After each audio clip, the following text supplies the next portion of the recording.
Hola, bienvenidos al canal La Inteligencia Espiritual. Hemos analizado en los últimos podcasts el tema de la motivación de los hijos de Dios y sigo intentando demostrarle cómo la palabra de Dios me confronta para mi edificación espiritual. Para este estudio he realizado una revisión sistemática sintetizando las evidencias disponibles en estudios primarios, Biblias en diferentes versiones, Biblias de estudio, diccionarios y enciclopedias bíblicas que me han permitido sintetizar y realizar los estudios bíblicos con la ayuda del Espíritu Santo, que hace clara la verdad de la revelación escrita. La voluntad de Dios es muy clara, que no amemos al mundo. Esto definitivamente no quiere decir que debamos vivir fuera del mundo o aislados de este. 1 Corintios 5, del 9 al 10. Sencillamente quiere decir que no pongamos nuestro corazón, nuestra devoción, nuestra confianza y esperanza en las cosas del mundo. Si alguno ama al mundo, el amor del Padre no está en él. 1 Juan 2:15. Y en esto sabemos que nosotros le conocemos si guardamos sus mandamientos. 1 Juan 2:3. Si decimos que tenemos comunión con él y andamos en tinieblas, mentimos y no practicamos la verdad. 1 Juan 1:6. Una motivación importante que define al cristiano es hacer la voluntad de Dios. La unión con Cristo significa ser obediente a Él. Permanecer implica nuestra respuesta a la enseñanza y el amor de Jesús. Concluimos en el podcast anterior que un deseo genuino del creyente es hacer la voluntad de Dios. Este deseo, al igual que el poder para obedecer, vienen de Él. Es el poder del Espíritu Santo en nosotros que nos da la fuerza y la inteligencia para obedecer. Hoy analizaremos una porción de la Biblia en la carta de Pablo a los Filipenses y lo haremos en dos partes, o sea, en dos podcasts. En esta carta escrita en su primer encarcelamiento en Roma, Pablo proclama su gozo en Cristo a pesar de sus circunstancias y declara que el Espíritu Santo dirigirá la manifestación del propósito de Dios en nuestras vidas. Y dice la palabra de Dios: porque Dios es el que en vosotros produce así el querer como el hacer por su buena voluntad.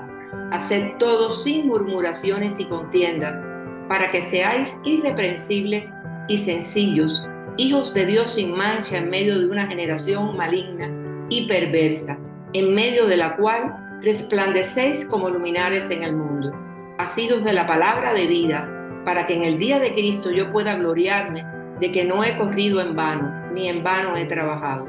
Y aunque sea derramado en libación sobre el sacrificio y servicio de vuestra fe, me gozo y regocijo con todos vosotros.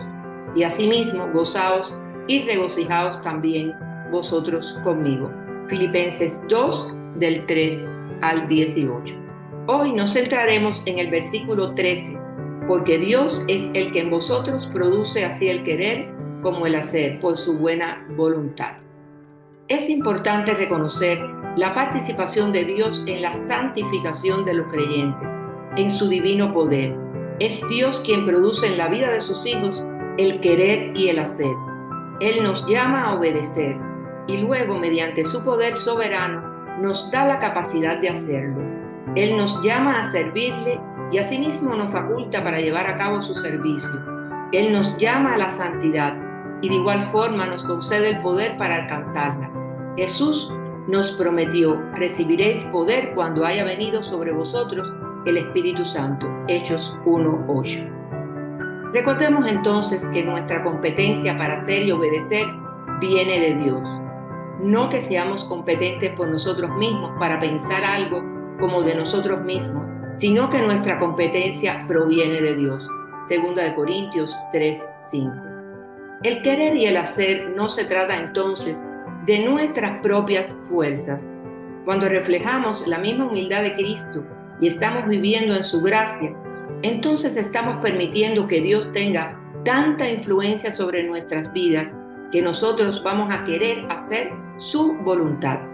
Así el querer como el hacer, que ocupa un lugar central en la obra de Dios para la santificación de los creyentes, es su propósito divino. Dicho propósito se revela mediante aquello para lo cual Dios faculta a los creyentes. Pero si lo vemos desde la perspectiva del creyente, el querer lo que es justo delante de Dios debe preceder toda obra eficaz que se hace con ese fin. Un deseo genuino de hacer la voluntad de Dios, al igual que el poder para obedecerla, viene solamente de Él. El querer se refiere a una elección que tiene un fin determinado, no un simple deseo emocional. No serían nuestros deseos egoístas y perversos, serían los deseos del Señor puestos en nuestro corazón para hacer su voluntad y cumplir nuestras encomiendas según su diseño en nosotros, en fin, obedecer a Dios. ¿Cuántas veces tratamos de evadir, de no hacer consciente lo que Dios nos ha dicho? ¿Cuántas veces tratamos de hacer nuestra voluntad diciendo que es la de Dios para continuar en nuestra zona de confort y amoldados a los requerimientos del mundo? Por eso hoy te doy este exhorto por experiencia propia. Alineémonos a la voluntad de Dios. Despiértate, tú que duermes, y levántate de los muertos, y te alumbrará Cristo. Efesios 5:14. No se amolden al mundo actual, sino sean transformados mediante la renovación de su mente. Así podrán comprobar cuál es la voluntad de Dios, buena, agradable y perfecta. Romanos 12:2. Dios usa medios para impulsar la voluntad de los creyentes. El primero, lo que podría llamarse una insatisfacción santa, es la humilde confesión de que nunca lograremos alcanzar en esta vida la norma divina de santidad. Recordemos las palabras de Isaías, en Isaías 6, del 1 al 5. En el año que murió el rey Usías, vi yo al Señor sentado sobre un trono alto y sublime, y sus faldas llenaban el templo. Por encima de él habían serafines. Cada uno tenía 6 alas, con 2 cubrían sus rostros, con 2 cubrían sus pies y con 2 volaban. Y el uno al otro daban voces diciendo: Santo, Santo, Santo, Jehová de los ejércitos, toda la tierra está llena de su gloria. Y los quiciales de las puertas se estremecieron con la voz del que clamaba, y la casa se llenó de humo. Entonces dije: ay de mí, que soy muerto, porque siendo hombre inmundo de labios y habitando en medio de pueblo que tiene labios inmundos, han visto mis ojos al Rey, Jehová de los ejércitos. Isaías 6, del 1 al 5. Pablo también expresó su insatisfacción santa. Miserable de mí, ¿quién me librará de este cuerpo de muerte? Romanos 7, 24. El segundo medio que Dios usa para impulsar la voluntad de los creyentes es el anhelo por la santidad, que es el lado positivo de la insatisfacción santa. Después de infundir un desprecio genuino por el pecado y los deseos pecaminosos, Dios cultiva un genuino deseo por la justicia. Después de llevar a los creyentes a la insatisfacción con lo que son, les concede el anhelo de una mayor santidad. La justicia de Dios no es un parámetro externo y distante, es la fuente de toda justicia humana, es gracia recibida y gracia compartida, según 2 Corintios 9, del 8 al 10. Vivir en la justicia es vivir bajo su gobierno y orden. El Evangelio no vino al mundo para abolir la ley. La salvación por gracia no borra ni un solo precepto de la ley, ni reduce la norma de la justicia en el más mínimo grado. Por el contrario, como dice Pablo, no invalidamos la ley por la fe, sino que confirmamos la ley.